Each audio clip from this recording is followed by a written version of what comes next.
Et nous sommes de retour au plateau pour la suite de cette émission. Nous abordons notre deuxième sujet. Nous parlons du Sahel. Le CPS de l'UA dénonce la détérioration de la sécurité et de l'espace civique. Il s'agit du Conseil paix et sécurité de l'Union africaine qui s'était réuni le 20 mai dernier pour faire son rapport sur la situation sécuritaire et de la paix sur le continent. Ce rapport a été finalement rendu public ce lundi et donc nous revenons sur une partie du contenu de ce rapport qui indique que contrairement à ce que certains pays font croire, depuis la prise du pouvoir par les militaires, donc dans ce cadre, on a cité le Gabon, le Bénin, qu'est-ce que je dis? Le Gabon, la Guinée, c'est ce que je cherchais, le Mali, le Burkina et le Niger, donc les pays du Sahel, et le Gabon, la Guinée et les pays du Sahel comme étant des pays qui ont connu des coups d'État au cours des dernières années sur le continent, où il y a une détérioration de l'espace civique. Et aussi pour ce qui concerne le Sahel, en plus de cette détérioration de l'espace civique, il y a aussi la dégradation de la situation sécuritaire, contrairement à ce que nous font croire les dirigeants de ces pays. Nous en parlons avec nos invités. On reviendra dans un deuxième aspect sur la demande de ce Conseil paix et sécurité aux pays du Sahel par rapport à la CEDEAO. Mais bien avant, je commence par vous, Pasteur. Le Conseil paix et sécurité de l'Union africaine, donc disons l'Union africaine, a remarqué en fait qu'il y a une détérioration de la situation sécuritaire dans les pays du Sahel et d'ailleurs de l'espace civique qui s'est rétréci. J'ai beaucoup aimé cette sortie du Conseil paix et sécurité de l'Union africaine. Je voudrais leur dire que je suis désolé. Je suis désolé que... Désolé de quoi? C'est toujours le médecin après la mort. Vous savez, ce qu'on demande à l'Union africaine et aux structures de l'Union africaine, c'est de se réveiller de leur léthargie, de leur sommeil, de leur coma, et faire face à la situation réelle du continent. Il parle aujourd'hui de la dégradation de l'espace civique et de la détérioration de l'espace civique, mais de la réduction, de la restriction de l'espace civique dans les pays où il y a eu les coups d'État, où il y a eu les changements anticonstitutionnels. Mais les coups d'État ne sont pas aujourd'hui en Afrique les seules voies de changement anticonstitutionnel. C'est vrai qu'on renverse des gens élus, mais au même moment, il y a des gens qui sont élus, qui ne veulent jamais partir, qui sont là, qui tripatouillent les constitutions, les 4e mandats. Le 4e mandat annoncé certainement en Côte d'Ivoire, 5e annoncé au Togo bien sûr, et ailleurs, et dans les pays. Donc on sait... Le 5e mandat, on a changé de constitution. Donc on sait tout ça. Et donc, dire aujourd'hui, faire la part des choses, quand vous prenez ces pays, vous prenez les 3 pays du Sahel, vous prenez la Guinée, vous prenez le Gabon, est-ce dire aujourd'hui que c'est pire dans ces pays que dans les pays où les gens sont très démocratiquement élus? Non, mais ça n'empêche pas de constater qu'il y a... Je fais juste un constat. Je dis dans ces pays par rapport aux autres où les gens sont très démocratiquement élus, est-ce qu'il y a une différence par rapport à la gouvernance? Je veux juste savoir. Les prisonniers sont partout, dans tous ces pays, prisonniers politiques. La liberté, l'espace civique est restreint. Et il y a tant d'autres choses. Il y a tant d'autres choses. Donc aujourd'hui... Pas au même degré. Aujourd'hui, pas le degré. Toi, tu connais le degré. Si tu peux me donner... Quand tu prendras la parole, tu mesureras, et tu me donneras le degré. Ouais. Mais c'est-à-dire que l'Union africaine n'est pas présente en Afrique. Elle parle aussi de la dégradation ou de la détérioration de la sécurité, surtout dans ces 3 pays. Mais ce qu'on demande à l'Union africaine, c'est d'envoyer des forces pour aller aider ces pays-là à lutter contre le terrorisme. C'est ça qu'on demande à l'Union africaine. Pas de faire un rapport pour les rapports, rentrez au siège de l'Union africaine, vous allez voir les rapports. Je ne suis jamais allé au siège, au bureau là-bas, mais des rapports, il y en a chaque année, il y a des rapports. Qu'est-ce qu'on en fait? Qu'est-ce qu'on en fait? C'est-à-dire, il est temps de finir, de cesser par faire, pas traiter les symptômes. On traite les symptômes, mais on ne veut pas traiter les causes. On sait pourquoi il y a des guerres, il y a des changements constitutionnels, il y a des coups d'État, on sait.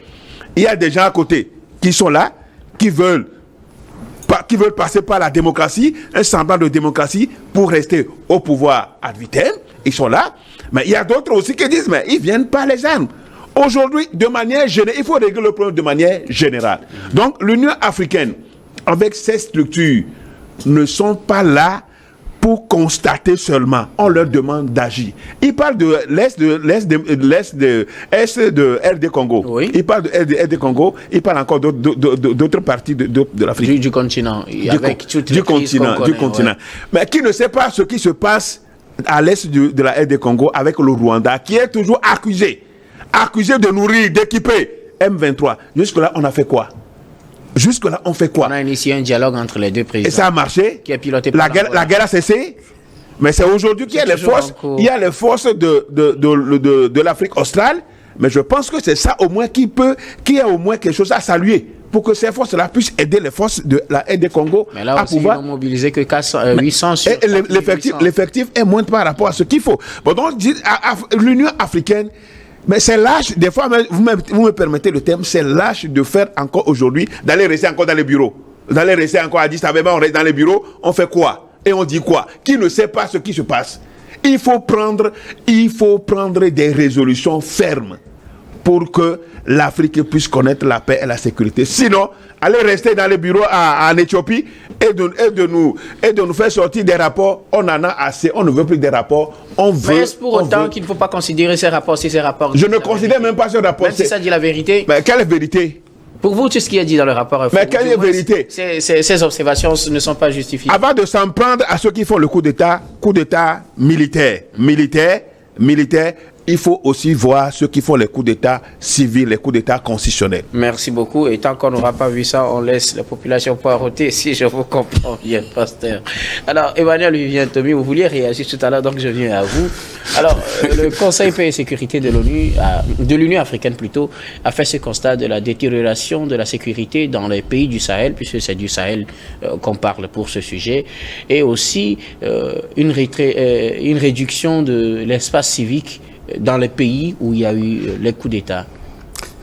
C'est important de le dire. Vous savez qu'il y a les degrés pour évaluer justement le processus démocratique dans chaque pays. Alors, quand on viole les dispositions qui disent qu'on ne peut accéder au pouvoir que par les urnes, c'est-à-dire par les voies électorales, ça veut dire que déjà, il y a quelque chose qui est faussé à la base. Donc, les pays qui ont fait des coups d'État, que ce soit militaires comme constitutionnels ou institutionnels, fausse déjà la base. C'est de ça que je parlais tout à l'heure quand le pasteur intervenait. Et maintenant, par rapport à la situation au Sahel, je crois qu'il faut saluer ce rapport, même si c'est venu un peu tard, c'est venu quand même. Le plus important, c'est un rapport périodique, donc ça sort régulièrement. Non, le pasteur disait que ils auraient dû venir un peu plus tôt pour en parler, pour pas faire le médecin après la mort. Mais je dis que même après 30 ans, on peut toujours se rattraper quand il s'agit de rapports, puisque ça peut corriger des choses dans l'avenir. Et notez que, contrairement au discours pompeux, au discours triomphaliste, au discours que nous servent les chefs des juntes au pouvoir, la question de sécurité reste toujours préoccupante dans ces pays-là. Et le Conseil insiste là-dessus. Il n'y a pas eu beaucoup d'avancées, contrairement à ce qui est dit. Ça, c'est la première partie. La seconde partie, le Conseil ne s'arrête pas seulement aux pays de l'AES. Le Conseil parle également de la Guinée et du Gabon. Le Conseil s'intéresse au délai donné par les transitions. Quand vous voulez nettoyer la maison pour partir, vous devez respecter la parole donnée et nettoyer, balayer la maison et partir, pas s'éterniser au pouvoir. Et maintenant, la question de la CEDEAO, il est très clair que aujourd'hui... Ça, on y reviendra tout à l'heure. Ok. Et donc, aujourd'hui, il est important de comprendre que le Conseil ne s'attaque pas seulement aux pays qui ont fait le coup d'État militaire, mais le Conseil va au-delà, on parle de restriction des droits. C'est-à-dire que les activités politiques aujourd'hui dans ces pays ne connaissent pas effectivement une liberté comme il le faut. On a le cas du Mali. le cas du Mali où les associations, les partis politiques ne peuvent pas faire des activités politiques. Tout est suspendu, hein, c'est ça le terme. Tout est suspendu pour le moment. Et donc, on ne peut pas diriger un pays et dire, attention, tant que moi je suis au pouvoir, il n'y aura pas d'activité des partis politiques. Ils n'ont pas dit que tant qu'ils sont au pouvoir, ils ont dit juste un nouvel ordre. Mais justement, on en parlera. Quand est-ce qu'ils vont partir, on ne sait pas. Est-ce qu'ils vont partir et laisser le pouvoir ou ils vont changer de veste pour revenir autrement? Quand tu connais ceux qui sont démocratiquement élus, tu connais ça, tu sais quand ils vont partir? Non, alors, aujourd'hui, la règle, c'est quand même les urnes. La règle, ce n'est pas la force des fusils. Si c'est la nouvelle forme de démocratie, ça veut dire que tous ceux qui sont des généraux, tous ceux qui ont la détention de nos armes, parce que ce sont nos armes à nous, citoyens, qu'on donne aux armées pour les utiliser pour nous protéger. Maintenant, s'il faut prendre ces armes-là sur les citoyens qui sont élus démocratiquement et dire qu'ils ne font pas bien, et donc il faut les balayer, je crois qu'il y a un problème à ce niveau. Et je pense que le Conseil doit aller au-delà et pourquoi pas explorer des pistes comme la force africaine dont parlait Pasteur Edo tout à l'heure. Il faut quand même du concret, il ne faut pas seulement faire l'état des lieux, il faut des propositions concrètes qui vont aller même jusqu'à comment faire pour que ce ne soit pas juste une proposition, mais littérature. Des forces qui puissent intervenir avec des moyens, des propositions sur comment doter ces forces-là, en moyens financiers, en ressources matérielles, pour pouvoir lutter. Donc aujourd'hui, le terrorisme n'a pas encore reculé au Sahel. Le terrorisme a toujours son mot. Le terrorisme règne encore dans ces pays et le Conseil est contre cela. Robert Kossiga, à côté, vous venez de voir un peu l'essentiel à retenir pour ce qui concerne les pays du Sahel sur ce rapport du Conseil paix et sécurité qui pense que le climat sécuritaire s'est détérioré dans ces pays, mais aussi il y a eu une restriction de l'espace civique. Bon, je dirais que le Conseil n'a fait que son devoir, puisqu'il a exhibé à la face du monde ce qui ne va pas dans ces pays-là. Vous savez, nul ne peut aujourd'hui dire que voilà ce que le Conseil de sécurité de l'Union africaine, ce qu'il a dit ne sont que peut-être des affirmations gratuites. Quand nous prenons les pays de l'AES, c'est vrai que ils exhibent comme raison leur état de sécurité, comme quoi ils sont en état d'urgence, ils sont en état de guerre, donc il faut faire des restrictions sur peut-être les activités des partis politiques, de la presse et autres, mais jusqu'à quand cela va durer? Aujourd'hui, en tout cas, ça c'est mon analyse personnelle, on ne sait pas quand ces transitions vont finir, d'autant plus que voilà, le Mali a pris 5 ans de plus, le Burkina Faso a pris 5 ans de plus, avec possibilité des dirigeants de ces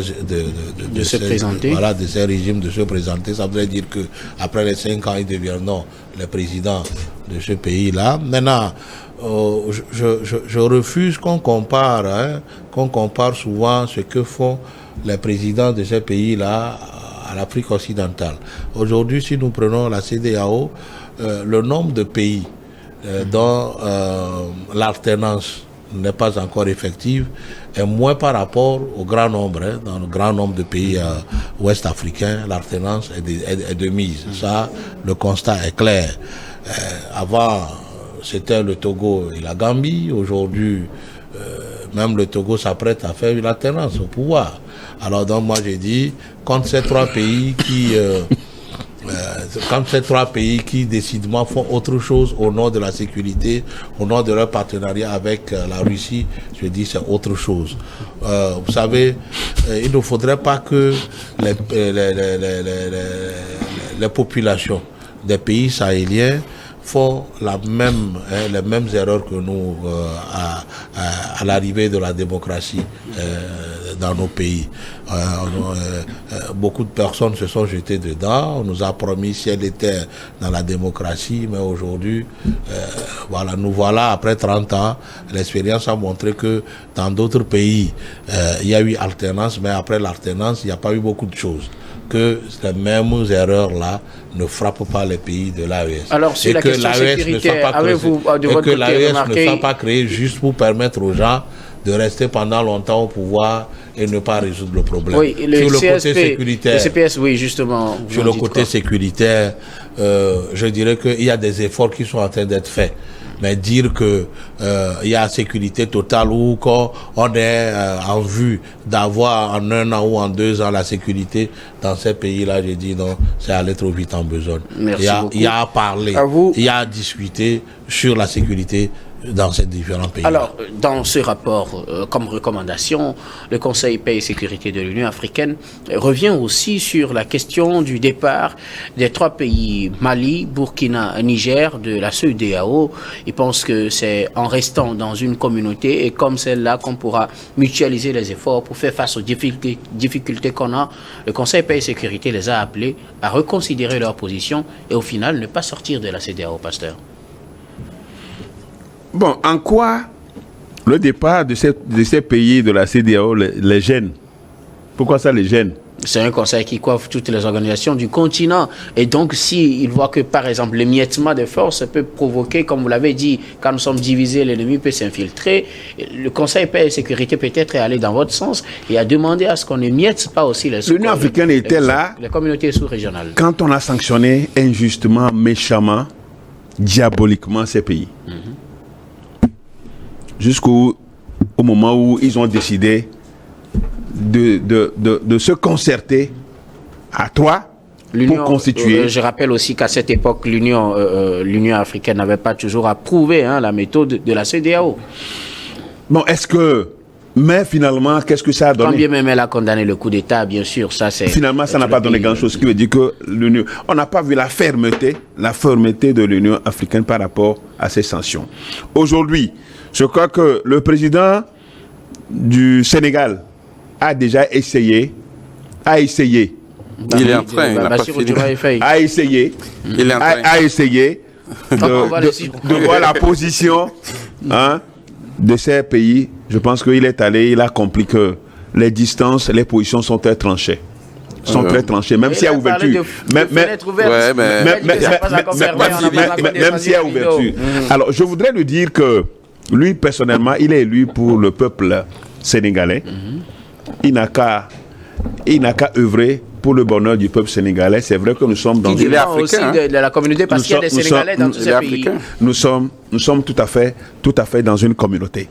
Aujourd'hui, les 3 pays ont décidé de sortir de la CEDEAO et sont sortis. Je ne pense pas qu'il y a quelque chose aujourd'hui qui va les amener à revenir. Ils peuvent toujours revenir à leur position. Même cette recommandation du Conseil paix, ça ne va rien changer. Le travail de Bassirou Diomaye Faye ne va rien changer. Non, ça ne va pas. Parce qu'aujourd'hui, ce qu'on demande, le fait qu'on veut convaincre ces 3 pays à croire qu'on peut réformer la CEDEAO, mais qui sont ceux-là qui vont réformer la CEDEAO? Ceux qui sont là. Tous les pays membres. Tous les pays membres, oui. Et notamment les dirigeants. Les dirigeants qui sont là. Vous voyez ces gens-là réformer la CEDEAO? Ceux qui sont là. Mais en tout cas, moi, je ne pense pas que ceux qui sont là peuvent réformer la CEDEAO. Donc la CEDEAO est allée loin. La CEDEAO a prouvé au peuple de la communauté qu'elle n'est pas vraiment pour les intérêts et qu'elle serait financée ou bien elle serait sous le contrôle, mais sous la puissance, sous l'influence de l'extérieur. Et donc, ces 3 pays-là, moi je sais et j'ai la certitude qu'ils ont pris une décision ferme et rien ne peut les ramener à la CEDEAO. Merci beaucoup. Donc, le Conseil paix et sécurité, je l'avais déjà dit, a fait son travail, mais ce travail-là, je ne pense pas que ça doit continuer par des littératures. Il faut agir. Il faut donner au peuple d'Afrique, au peuple d'Afrique l'espoir de vivre et de compter sur cette institution. On doit compter sur... Mais aujourd'hui, ce n'est pas le cas. Merci beaucoup à vous, pasteur. Robert Kossigan-Akwete, le Conseil paix et sécurité de l'Union africaine, au-delà d'avoir peint ce tableau, demande également aux 3 pays de l'AES surtout de reconsidérer leur position de quitter la CEDEAO parce qu'elle estime que c'est en restant unis qu'on pourra mutualiser les efforts pour faire face aux défis qui sont en commun pour tous ces pays. Vous savez, il faut dire que les pays qui se disent aujourd'hui de l'AES, ils étaient tous signataires de tout ce que la CEDEAO avait pris comme mesure. Oui. Ah oui. Et ils estiment qu'ils n'avaient pas signé certaines mesures que la CEDEAO a prises. Peut-être qu'on... Notamment la mesure économique surtout. Quelle mesure? La économique La sanction économique. La sanction économique. Peut-être que ce ne sont plus les mêmes décideurs qui sont là. Oui.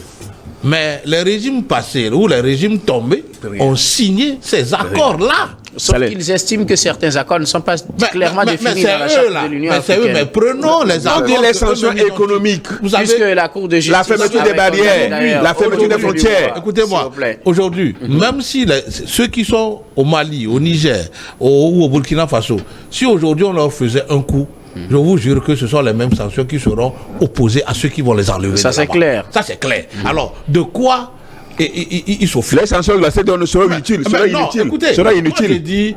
Moi, j'ai dit, finalement, cette affaire est devenue du dilatoire. C'est peut-être une raison pour durer au pouvoir. Parce que vous savez, les peuples de l'Afrique de l'Ouest se sont tellement entremêlés à côté de toi,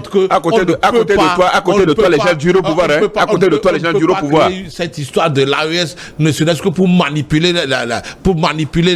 les jeunes et tout. Parce que, vous savez, si on fait tomber aujourd'hui Assimi Goïta, la CEDEAO appliquera les mêmes sanctions. À qui? À celui qui va le faire tomber. Ça, c'est évident quoi? C'est la même chose contre Traoré. Et puis, dites-moi, de quel pays est parti les militaires qui sont partis faire tomber, comment on l'appelle, Damiba? Damiba n'est pas parti du Togo, ni du Ghana, ni ceux qui ont fait tomber. Traoré n'est pas parti. La CEDEAO est là juste pour sanctionner les gens. Écoutez mon raisonnement. Quand nous prenons Tiani n'a pas quitté le Bénin ni la Côte d'Ivoire pour aller faire tomber l'autre, Bazoum. Oui, où voulez-vous en venir? Alors, ils sont tous du même pays. Nous sommes de la zone ouest africaine. Il n'y a pas question qu'on se dise, nous on se retire de la grande communauté. Non. Vous savez, même va leur imposer ce retour. Qu'est-ce que vous ferez?